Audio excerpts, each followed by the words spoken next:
सायगढ़ गांव कभी खुशहाल हुआ करता था, पर अब वहां राज करता था क्रूर राजा दर्पण देव, जो सूर्यकोट महल से अपनी प्रजा को डरा कर रखता था।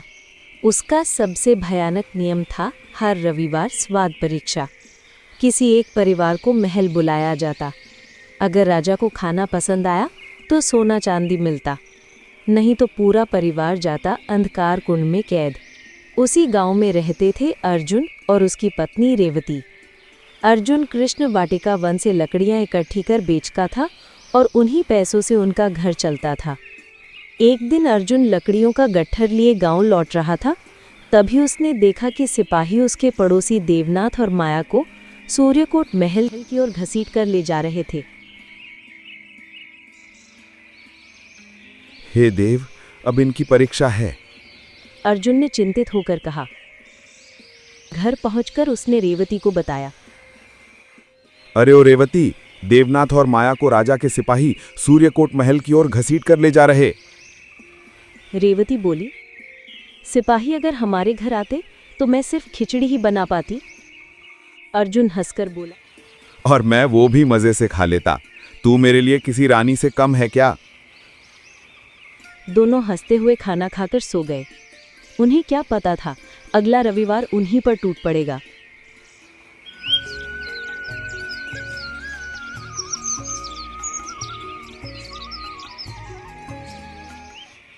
अगली सुबह अर्जुन रोज की तरह कृष्ण वाटिका वन की ओर गया। रास्ते में एक नए ठेले से उठती मसालों की खुशबू ने उसे रोक लिया। ठेला था लाल तवा ढाबा और उनकी स्पेशल डिश अग्नि रसा मटन। अर्जुन का पेट गुड़गुड़ाने लगा। अर्जुन दौड़कर पहुंचा। तुम लोग वापस आ गए। राजा ने क्या कहा? देवनाथ ने लंबी सांस ली। राजा को मटन बहुत पसंद है। हमने अग्नि रसा मटन बनाया। यही बचा गया हमें अंधकार कुंड से। माया ने चेताया, भैया अगर कभी आपका नंबर आया तो बस मटन ही बनाना। कि तभी एक वृद्ध साधु महायोगी त्रिलोकदास वहां पहुंचे।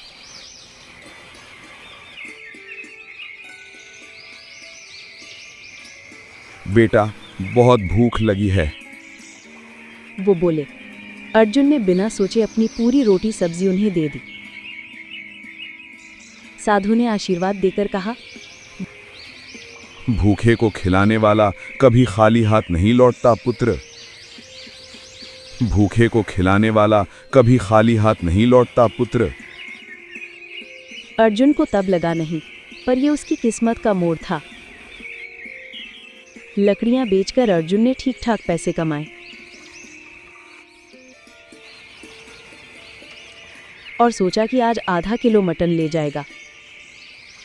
पर तभी गांव के तिवारी मुखिया ने रोककर कहा, सरकार का आदेश है, कृष्ण वाटिका वन में लकड़ी तोड़ना मना है। अब तू ये काम नहीं करेगा। अर्जुन के पैरों तले जमीन खिसक गई। बहुत टूटा सा वो आधा किलो मटन लेकर घर लौटा। पर घर था खाली। पड़ोस के बुजुर्ग ने बताया, राजा के सिपाही रेवती को ले गए हैं। अर्जुन के हाथ से मटन का थैला गिर गया। हे दर्पण देव, मेरी रेवती को अकेले क्यों ले गए? अगली सुबह वो सूर्यकोट महल में जाकर राजा से मिला। दर्पण देव ने घमंड से कहा, तुम्हारी पत्नी ने बेहद खराब भोजन बनाया, सजा मिलनी ही चाहिए। अर्जुन ने कांपते हुए कहा, महाराज, यह अन्याय है। हम गरीबों को इस तरह क्यों सताया जा रहा है? राजा कुछ पल चुप रहे, फिर बोले, अगर इतना ही दुख है तो मैं तुम्हें चुनौती देता हूं। अगले रविवार तुम मेरे लिए खाना बनाओगे। अगर ये अब तक का सर्वश्रेष्ठ भोजन हुआ तो रेवती भी मुक्त होगी और स्वाद परीक्षा हमेशा के लिए समाप्त। पर असफल हुए तो तुम दोनों उम्र भर कैद में रहोगे। अर्जुन ने बिना एक पल सोचे कहा, मैं स्वीकार करता हूं। अर्जुन ने मदद के लिए अपने दोस्त देवनाथ से बात की। देवनाथ ने सलाह दी, बस एक ही शख्स है, नंदू बाबा। उनकी रसोई अग्निकुटी तो पूरी दुनिया में मशहूर है। नंदू बाबा ने अर्जुन को बुलाकर कहा, ये सिर्फ खाना नहीं, ये पूरे गांव की मुक्ति है। चल तुझे सिखाता हूं राजसी रसभरी कीमा। उन्होंने मसालों में संतुलन का ज्ञान दिया, तेल का रहस्य बताया और चूल्हे की आंच का जादू दिखाया। कीमा तैयार हुआ। अर्जुन ने चखा और उसकी आंखें चमक उठीं।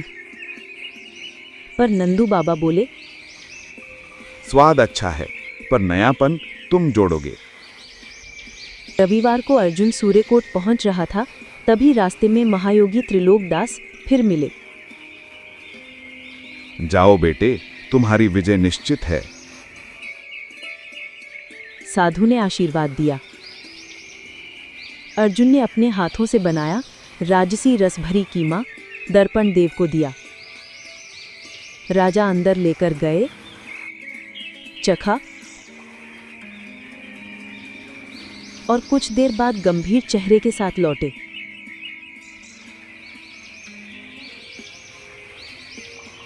अर्जुन, ये व्यंजन अत्यंत स्वादिष्ट है, परंतु इसमें कोई अनोखापन नहीं था। तुम हार गए। अर्जुन की सांसें रुक गईं। महाराज कृपा करें। राजा कुछ देर तक उसे देखते रहे। फिर पहली बार उनके चेहरे पर नरमी आई।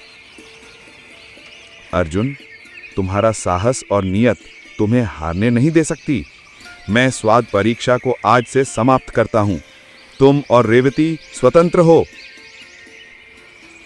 अर्जुन रेवती को लेकर घर लौटा और जैसे ही घर में प्रवेश किया, कमरे के बीच में चमकता हुआ स्वर्ण कलश रखा था। ये किसने रखा? अर्जुन ने बाहर देखा। महायोगी त्रिलोकदास मुस्कुराते खड़े थे। अर्जुन सब समझ गया। ये तुम्हारी दया का फल है पुत्र। साधु बोला। धीरे धीरे उनकी गरीबी दूर हुई। साईगढ़ गांव में खुशहाली लौटी और अर्जुन रेवती ने संकल्प लिया, अब कोई भूखा नहीं लौटेगा।